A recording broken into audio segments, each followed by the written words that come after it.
अदिती, मला वचन दे. पुढे काहीच झालं, काही त्रास झाला तर मला लगेच सांगायचं.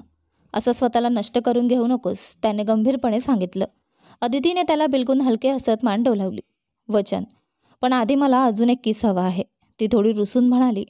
विराज हलक्या स्मिताने तिचे केस बाजूला करत पुन्हा तिच्या ओठांवर झुकला. तिच्या सगळ्या वेदना जणू त्याने दूर केल्या.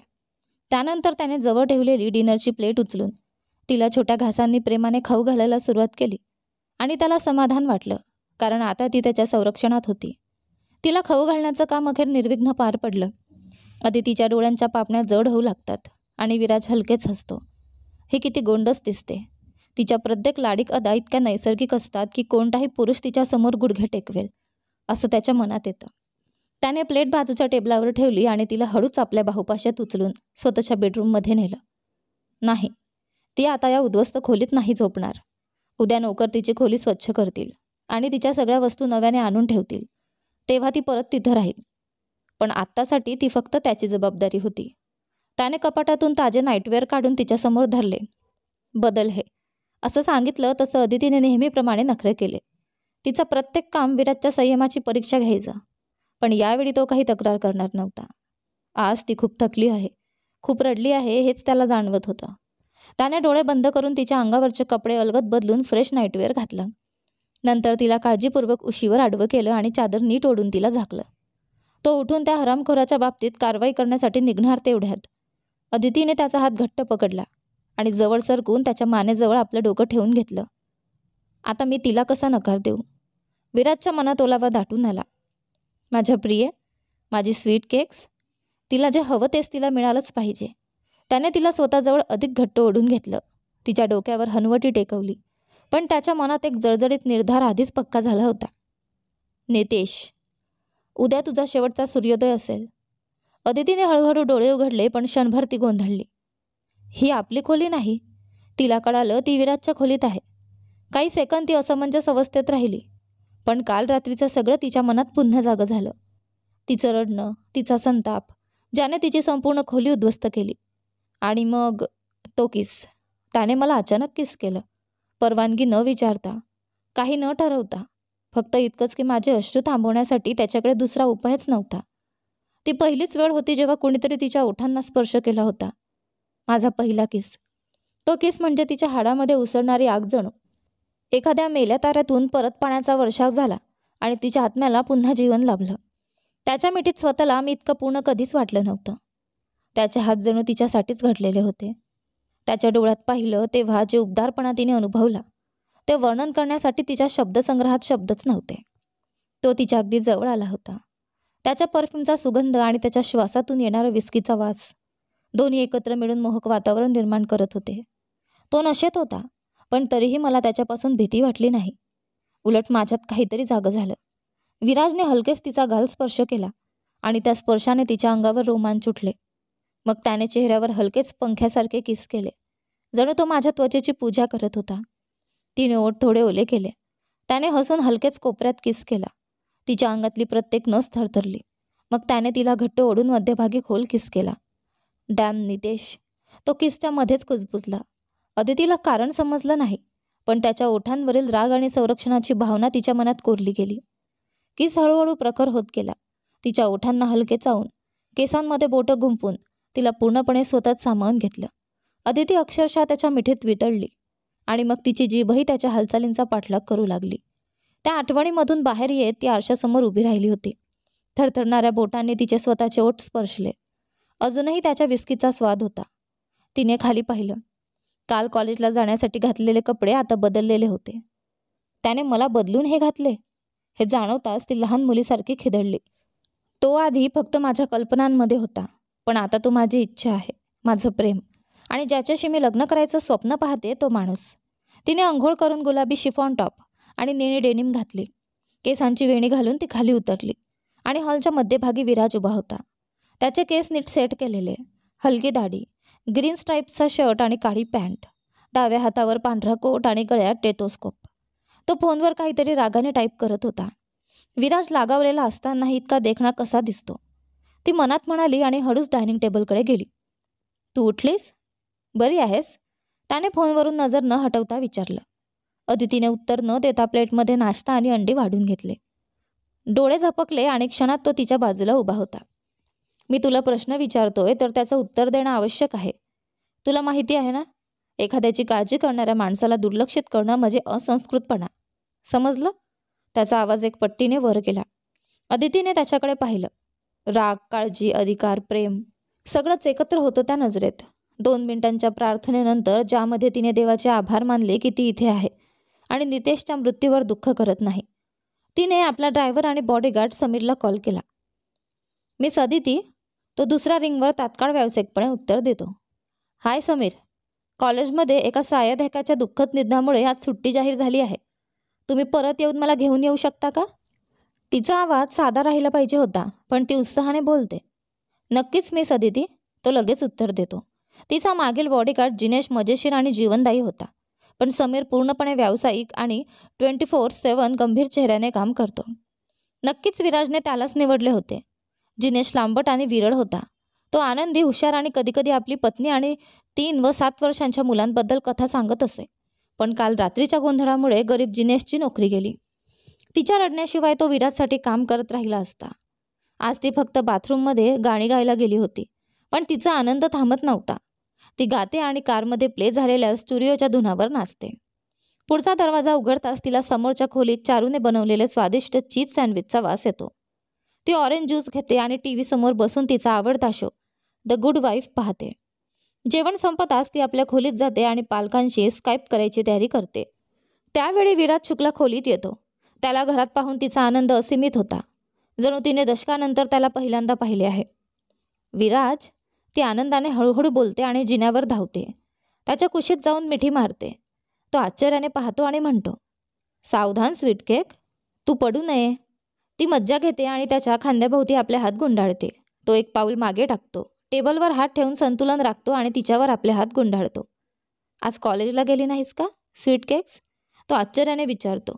ती त्याचा प्रश्न दुर्लक्षित करते आणि डोळ्यांनी विचारते, आज कॉलेजमध्ये काय झाले हे तुला माहिती आहे का? तो डोळे हलवतो आणि उत्सुकतेने तिला बोलू देतो.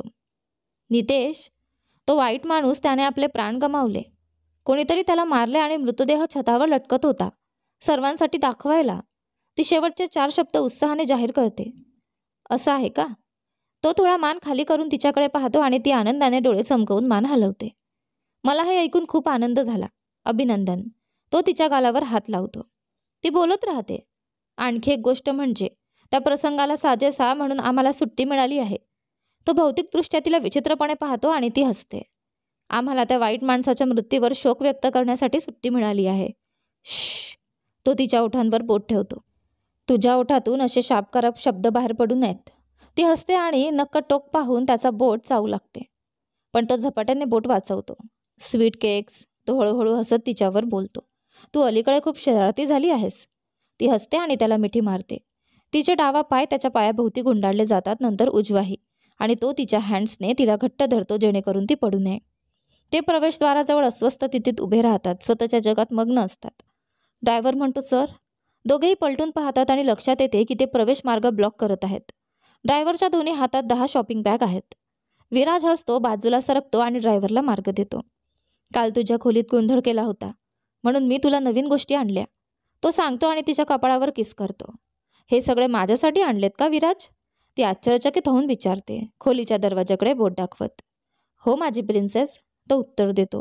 ती हसत त्याला मिठी मारते आणि तो तिला आपल्या मांडीवर ठेवतो. धन्यवाद विराज. ती त्याच्या गालावर किस करते आणि त्याच्या कडक त्वचेच्या स्पर्शाने गळ्यात एक गाठ निर्माण होते. तिचे डोळे त्याच्या निळ्या डोळ्यात बघतात आणि हळूहळू ओठांवर जातात. ती त्याच्याकडे झुकते आणि तिचे स्तन त्याच्या मजबूत छातीला स्पर्श करतात. स्वीटहार्ट, तो कानाशी हळूच बोलतो आणि तिच्याकडे पाहतो. त्याचे हात तिच्या कमरेभोवती घट्ट होतात.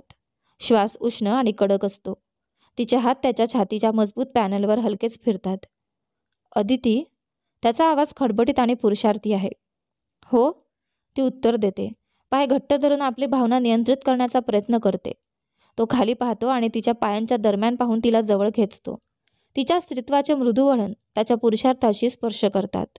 अदिती चौहान, ती आपले ओठ चावून जवळ येणारा करडा आवाज थांबवते आणि त्याच्या डोळ्यांकडे पाहते, जे तिच्याकडे अगदी जळत्या आवेगाने पाहत आहेत. विराज, मी तुझ्यावर खूप प्रेम करते. ती आपला अंतःकरणाचा आवाज मोकळा करते. Sweet cakes. तो तिच्या खोलीभोवती तोंड फिरवतो आणि गालावर जातो. तिच्या शरीरात अव्यक्त भावना जागवतो.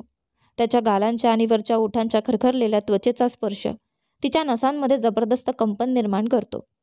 त्याच्या पुरुषत्वाची सुगंध वासात मिसळते. तिचा श्वास इच्छेने भरतो आणि ती त्याच्या मांडीवर सरकते, त्याच्या उत्तेजक उपस्थितीचा अनुभव घेण्यासाठी. तो निघालेला शाप फेकतो आणि खोल श्वास घेतो. तू किती मोहक आहेस, तो म्हणतो. तिचा श्वास त्याच्या श्वासात मिसळतात आणि त्याचे ओठ हळूहळू तिच्या ओठांवर येतात. त्याची जीभ हळुवारपणे तिच्या खालच्या ओठांवर फिरते, जणू फुलपाखरासारखे. एवढेच की तिचे ओठ उघडतात आणि त्याचा स्वाद घेऊ लागतात. तो वास आणि चव दोन्हीने अप्रतिम अनुभव देतो. ती आपले हात त्याच्या गळ्यात घालते, त्याच्या जाड काळ्या केसांच्या मृदू स्पर्शाचा आनंद घेत. किस हळूहळू तीव्र होते. त्याचे दात तिच्या ओठाला खेचतात आणि बोटे तिच्या केसात गुंततात. तिच्या घशातून एक सेक्युअल आवाज निघतो. ती तिच्या बोटांनी त्याचे केस घट्ट धरते आणि त्याच्या खालच्या ओठावर चाटते. तू माझं स्वप्न आहेस, माझी एकच इच्छा अदिती, तो आपल्या हृदयाचे शब्द म्हणतो. त्यावेळी त्याच्या पॅन्टच्या खिशातील फोन वाजतो. अरे रे, डॉक्टर असण्याचे स्वतःचे फायदे आणि समस्याही आहेत. तो स्वतःशीच हळूवार बोलतो आणि कॉल उचलतो. हो, मी येतोय. ॲनेस्थेटिस्टला आधी हॉस्पिटलला पोहोचण्यास सांग आणि पेशंट तयार ठेवा. लक्षात ठेव, पेशंटला रिकाम्या पोटी असावे. तो फोनवर बोलतो आणि कॉल संपवतो. मला निघावे लागेल, तातडीची परिस्थिती आली आहे, तो सांगतो आणि तिला सावधपणे सोफ्यावर ठेवून तिच्या केसांवर किस करतो. मी घरी उशिरा येईन. जेवून आणि झोप, ठीक आहे? कारण तू खात नाहीस तर तुझं काय होईल तुला माहीत आहे. तो तिच्याकडे हळूवार इशारा देतो. पण अदितीच्या मनात एक प्रश्न अजूनही अनुत्तरित आहे. तिचं धैर्य जमवून ती हळुवारपणे त्याच्याकडे पाहते आणि विचारते, विराज, तू? तिचा गळा साफ करते आणि वर पाहते. तो आपली उंची 6 फूट 5 इंच उभा करून हात पॅन्टच्या खिशात ठेवून तिला गंभीरपणे पाहतो. अदिती स्वतःला धीर देते. तिच्या बोटांना एकमेकात गुंडाळते. डोळे मिटून देवाकडे शक्तीची प्रार्थना करते. तो हसतो आणि म्हणतो, मी तुला थांबवू शकत नाही अदिती. हॉस्पिटलमध्ये माझ्यासाठी पेशंट तयार आहेत. अदिती आपले ओठ घट्ट करून शर्टचा कडा धरते. विराज, नितेशच्या मृत्यूमध्ये तुझा हात होता का? ती प्रश्न विचारते आणि डोळे मिटते. त्याचा राग भीतीतून वाटत आहे. त्याचे बोटं तिच्या गालावर स्पर्श करतात आणि ती थोडी उडते. अदिती, डोळे उघड. त्याचा आवाज आज्ञापालक आहे. ती काळजीने वर पाहते. तो तिला हळूवार गालावर स्पर्श करतो आणि म्हणतो, मी तुला कधीच इजा पोहोचवू शकेन का प्रिन्सेस? तू का विचारलंस की मी तुला मारणार आहे? मी कधीच तुझ्यावर हल्ला करणार नाही. प्रेमाने, अगदी स्वप्नातही नाही. तो तिला आपल्या छातीवर घेतो आणि केसांवर किस करतो. हो, मी माझ्या लोकांना सांगितले की त्या राक्षसाला ठार मारावे आणि त्याआधी त्यांना फोडून मारायला सांगितले, जेणेकरून तो पुढच्या जन्मातही त्याचा धडा शिकेल. त्याचा आवाज रागाने हलका थरथरतो. जोही तुला हानी पोहोचवण्याचा प्रयत्न करेल किंवा असे विचार मनात आणेल, त्याला मी कधीच माफ करणार नाही. रात्री विराज शुक्ला आल्यावर म्हणतो, अदिती, उठ प्रिन्सेस. तो तिला झोपेतून हलवतो. दूर जा. ती किंचाळते आणि उशीने आपला चेहरा झाकते. तो तिच्या पलंगावर बाजूला सरकतो आणि तिला मिठी मारतो. तिच्या अंशांत केसांना हळुवारपणे स्पर्श करत तो कानात हळू आवाजात विचारतो, तुला तुझ्या कुटुंबाला भेटायचे नाही का? ती उशीच्या मागून आपले डोळे दाखवते आणि आश्चर्याने त्याच्याकडे पाहते. त्याचे हसणे तिच्या मजेशीर चेहऱ्यावर येते आणि तो तिला कपाळावर किस करतो. सुप्रभात स्वीटकेट्स. मी तुला सांगायला विसरले. काल हॉस्पिटलमध्ये व्यस्त झाल्यामुळे आज माझ्या वडिलांचा वाढदिवस आहे आणि तुझे संपूर्ण कुटुंब येत आहे. तुला पार्टीला येऊन तुझ्या पालकांना भेटायचं नाही का? तिच्या डोळ्यांमध्ये लगेच आनंदाची चमक येते. आता 9:30 झाले आहेत. तो आपला रोलेक्स तपासतो आणि तिला सांगतो, तयार हो, आपल्याला 1 तासात निघावे लागेल, जेणेकरून आपण वेळेत पार्टीला पोहोचू. ती पलंगावर अचानक बसते आणि अविश्वसनीयपणे त्याच्याकडे पाहते. तो स्मित करून तिच्या खोलीत जातो आणि तिला मुंबईच्या टॉप फॅशन डिझायनरकडून तयार केलेली गाऊन आणतो. ती काळी गाऊन आहे जी गुडघ्यांपर्यंत येते आणि तिच्या बॉडीज आकारानुसार फिट होणारा बॉडीज व्हाईट बीड्सने झाकलेला आहे. तिच्या वक्रांगांना उठाव देतो. त्यासोबत त्याने तिला सिल्वर हृदय पेंडंटसह नेकलेस आणि स्टड्स आणले आहेत. हे घे, पार्टीसाठी हे परिधान कर. तो तिच्या हातात सिल्वर पेपरने झाकलेले गिफ्ट बॉक्स देतो. तिचे हात लगेच ओठांवर जातात. ती बहुधा विचारात किंवा चिंताग्रस्त असताना तसे करते. तो सुस्कारा घेतो आणि तिला आपल्या मांडीवर ठेवतो. ओठ जाऊ नकोस स्वीट केक्स. तुला काय काळजी वाटते? तो तिचा हात हलके हाताळतो. मला ड्रेसचा रंग माहीत हवा होता, जेणेकरून मी ज्वेलरी प्लॅन करू शकेल. तो हसतो. तो काळा आहे आणि ॲक्सेसरीजची काळजी करू नकोस. सगळं जुळते ते फुटवेअरसुद्धा आधीच व्यवस्थित आहे. तो तिला ओठावर हलके किस करतो आणि निघतो. दाराजवळ वळून तो दारावर हलके टॅप करतो आणि तिचे लक्ष वेधतो. तुला नक्की 50 मिनिटं शिल्लक आहेत, तो आपला घड्याळ दाखवत सांगतो. लवकर तयार हो आणि फ्लाईटसाठी साधे कपडे घाल. लक्षात ठेव, प्लंजिंग नेकलाईन असावी आणि कपडा त्वचा पूर्णपणे झाकू शकेल. अदिती त्याच्या वडिलांना वाढदिवसाच्या शुभेच्छा देते. त्यानंतर विराज. आई बाबा त्यांना अभिवादन करतात. विराजच्या वडिलांनी त्याला अर्धा मिठी मारून खांद्यावर हात ठेवतात, तर आई नेहमीप्रमाणे दोन्ही गालांवर किस करते.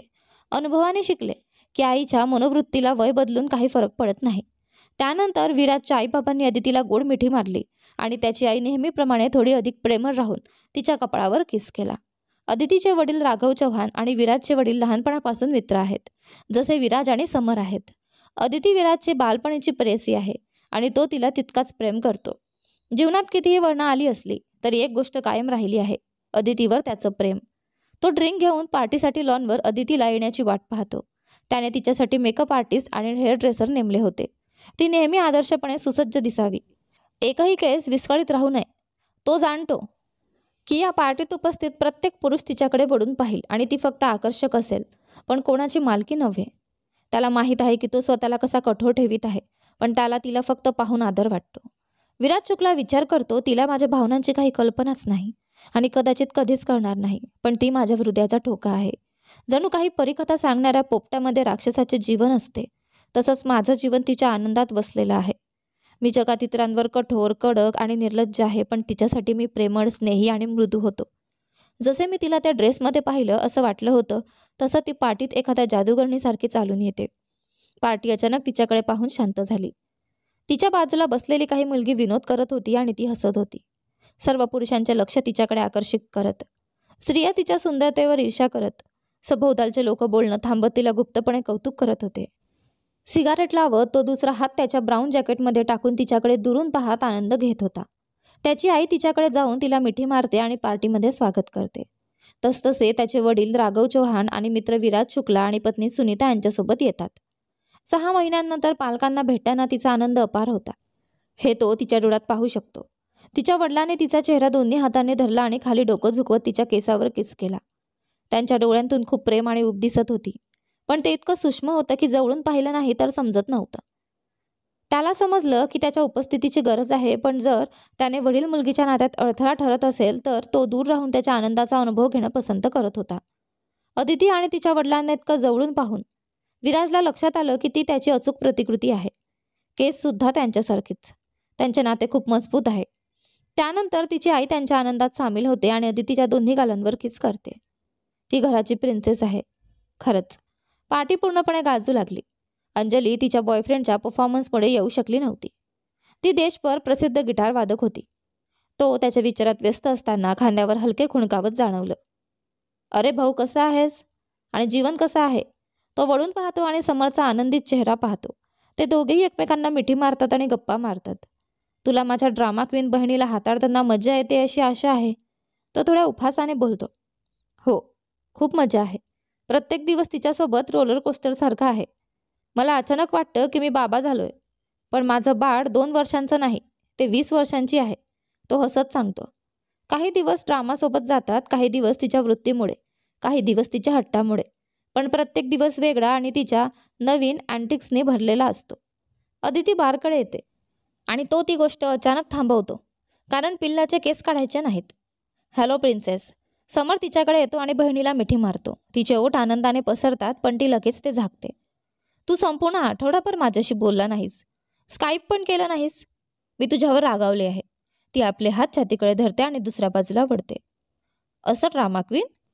समर कुणाकडेही न पाहता न बोलता हळुवारपणे म्हणतो आणि विराजला हसणे आवरायला फार कठीण जातं. मी व्यस्त होतो लहान बहिणी, तो काहीसा योग्य उत्तर देतो. तू नेहमी तेच सांगतोत. अदिती रागावून त्याच्याकडे पाहते. समीर बारीक इतका इशारा करतो की आता तिला मी हाताळायला हवं. मला तहान लागली आहे, ती मान तडफवत म्हणते. मला काही प्यायला मिळेल का? ती बार अटेंडरकडे पाहते. विराज त्याचं बोट उंचावत थांबवतो. समोर बसलेली मोठी कोक बॉटल तो तिला दाखवतो. अटेंडर घाबरलेला हो सर म्हणतो आणि तिच्या ग्लासमध्ये कोक भरतो. बाहेर थंडी किती आहे हे तुला जाणवत नाही का? ती आपला ग्रे लेदर जॅकेट जवळ खेचते. जर मी हे प्यायले तर मी थरथरण्यास सुरुवात करेन. तो उत्तर देत नाही, पण वेटरला म्हणतो, स्वयंपाकघरात जा आणि 2 मिनिटात गरम चॉकलेट तयार करा, नाहीतर तुझं आणि स्वयंपाकाचं काम गमावलं जाईल. वेटर घाबरलेला निघून जातो. विराज स्वतःच्या शक्तीचा प्रभाव पाहून हसतो. तो विचार करतो, निर्दयी आहे, मला माहीत आहे, पण जग असंच चालतं. समर हे सगळं पाहत शांत निरीक्षक बनतो. वा भाऊ, तिला कंट्रोल केलंस. माझ्या ड्रॉमॅटिक बहिणीच्या रागावर तुझा प्रभाव झाला, तो हळूच विराजला म्हणतो. विराज ग्लास रिकामा करून सुंदर वक्रांग असलेली स्त्री त्याच्याकडून दूर जाताना पाहतो. ती जगातील सर्वात शक्तिशाली ड्रिंकपेक्षा जास्त मद्यपानासारखी आहे. Good morning. ती फक्त छान नाही तर मनावर घसरणारी खेळ करत होती. तो स्तब्धतेत समरला सांगतो. विराज शुक्ला त्याचे दृष्टिक्षेप त्या मोहक मुलीकडे गेलं, जे काही फूट अंतरावर स्टेजवर एखाद्या पुरुषासोबत नृत्य करत होती. पुरुष तिच्या कमरेवर आपले हालचाल करत होता, पण ती इतकी निरागस होती की त्याच्या लालची हेतूंना समजू शकत नव्हती. विराजचे रक्त ज्वालांप्रमाणे उकडत होते आणि त्याने दुसरा विस्कीचा ग्लास रिकामा केला. त्याला त्या माणसाचे डोळे काढून टाकायचे होते. त्याचे डोळे मद्यपानामुळे किंचित सुस्त झाले होते, पण अदितीशी संबंधित कोणत्याही गोष्टीसाठी त्याची नजर स्थिर होती. समर त्याच्या बाजूला बसला होता आणि त्याला एका मुलीबद्दल बोलत होता, ज्याचा त्याच्या आयुष्यात कदाचित त्याच्या कामापेक्षा अधिक संबंध होता. पण विराज त्यावर लक्ष केंद्रित करू शकत नव्हता. त्याने त्याच्या बोलण्याला थांबवले आणि लक्षात घेतले की मी ऐकत नाहीये. त्याने त्याच्या डोळ्यांनी पाहिलेल्या दिशेकडे पाहिले. चल, त्या गळा काढायच्या गल्ल्या माणसाची काळजी घेऊया, तो सुचवतो आणि विराज उभा राहून वेगाने स्टेजकडे जातो. विराज त्या बेवकूफाची कॉलर पकडतो आणि त्याच्या चेहऱ्यावर धडक देतो. समर त्याच्या पोटावर झटकतो. ते एकमेकांनंतर त्याला वारंवार मारतात, तो रक्तपात होईपर्यंत. थांबा, तुम्ही विकीसोबत काय करत आहात? तो माझा मित्र आहे, अदिती आळशीपणे म्हणते. त्यामुळे त्या क्रूर माणसाचे नाव मिळाले. जे काही असेल. विराज दात घट्ट धरतो, तिचा वरचा हात पकडतो आणि तिला स्टेजवरून बाहेर ओढतो. तर समर त्या माणसाला मारत राहतो. अदिती, तुला आत्ता जन्मलेला कोणीही तुझ्यापेक्षा मूर्ख नाही. तो माणूस तुझा फायदा घेत होता, तो तिच्या कानात ओरडतो जोरात संगीत वाजत असताना. मी तुला फक्त 5 मिनिटं एकटी सोडतो आणि तू इतकी मूर्खपणे सगळ्या समस्यांना आमंत्रण देतेस. ती वेदनेत हिश्य करत त्याने तिला ओढून तिचा हात सोडला, तिच्या दुखण्याचे लक्ष ठेवून.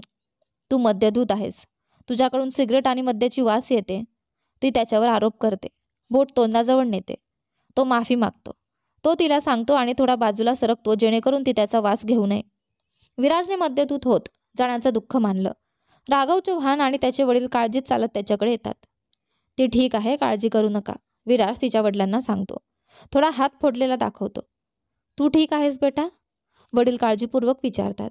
विराज फक्त मान हलवतो. अदितीच्या सुरक्षिततेसाठी तुला धन्यवाद विराज. 6 महिने आधीच्या अपघातानंतर तुझ्या घराशिवाय माझी मुलगी कुठेही सुरक्षित वाटत नव्हती, राघव म्हणतात. वडील त्याच्या मित्राच्या खांद्यावर हात ठेवतात. काळजी करू नकोस, ही त्याची जबाबदारी आहे. ती त्याच्यासाठी लहान बहिणीसारखी आहे. विराजच्या घशात गाठ येते आणि तो सतत खोकत राहतो. अदिती लगेच पाणी घेऊन येते आणि त्याच्याकडे पाहते, जणू एखाद्याने तिचा मांजर मारला असेल. तू ठीक आहेस बेटा? वडील विचारतात आणि विराज फक्त मान हलवतो. परंतु 2 दशकांहून अधिक काळ जखमेने तोंडावर भडकवल्यानंतरही हे क्या त्याला दुखत आहे. जर तू मदत करण्यास तयार नसतोस तर मला आदितीचे शिक्षण थांबवावे लागले असते किंवा तिला घरच्या खास शिकवणीस ठेवावं लागलं असतं, राघव म्हणतात, विराजच्या विचारांमधून बाहेर काढत. ठीक आहे, विराज म्हणतो अदितीकडे लक्ष ठेवून. आठवडा एक अदिती आमच्यासोबत राहील. मला माझ्या मुलगीची खूप आठवण येते, राघव म्हणतो आणि तिच्या कपाळावर किस करतो. ती तुमची मुलगी आहे राघव अंकल, आणि तुमचा पूर्ण अधिकार आहे. विराज हळूहळू मान हलवतो, पण हृदयात तुटत असतो. 7 दिवस त्याच्या स्वीट केकशिवाय जणू त्याला फाशीवर टांगलं गेलं आहे. घर अदितीशिवाय एकटं वाटत होतं. ती घराचा सूर्यप्रकाश आहे. भिंती जणू ओरडत होत्या की तिला परत आण असे सांगत. तिच्याशिवाय तो राहू शकत नव्हता. त्याला तिला परत मिळवण्यासाठी काही योजना आखावी लागली. त्याने राघवला फोन करून सांगितलं की तिच्या प्राध्यापकांनी कॉल केला होता आणि अदितीला विश्वविद्यालयात प्रकल्प सादर करायचा आहे. शुक्रवार होता आणि ती घरी येणार होती. त्याचा उत्साह अमूल्य होता. त्याने सर्व शस्त्रक्रिया सोमवारपर्यंत स्थगित केल्या, जेणेकरून तो अदितीबरोबर सप्ताहात घालवू शकेल, आणि आपत्कालीन प्रकरणे त्याच्या सहकार्याला रमेशला दिली. कारची क्लक वाजली आणि त्याच्या हृदयाचा ठोका वेगाने धडकला. सकाळपासून तो घाबरत होता. रात्री झोप लागली नाही आणि हवाई अड्ड्यावर जाऊन तिला घेऊन येण्याची इच्छा होती, पण त्याचा अभिमान आणि गर्व अडथळा ठरला. तिला कधीही माहीत पडू नये की तो तिच्या एका बोटाच्या हालचालीवर नाचणारा पिल्लू आहे. दरवाजा हलका क्लिक करत उघडला आणि ती आत पाऊल ठेवताच तिच्या सौंदर्याच्या तेजात जीन्स आणि स्वतः डिझाईन केलेल्या पांढऱ्या टॉपमध्ये ती चमकत होती. विराजला तिच्याकडे धावून जाऊन तिला मिठी मारायची खूप इच्छा झाली, पण तो जेवणाच्या टेबलावर बसून निश्चिंत दिसत होता. दूध आणि अंडी खात. तुम्ही नाश्ता केला का? त्याने नाश्ता फोकने चावत विचारले. तिचा ड्रायव्हर तिचे सामान तिच्या खोलीत घेऊन चालला होता. मी काल रात्री रेजिनाला कॉल केला होता.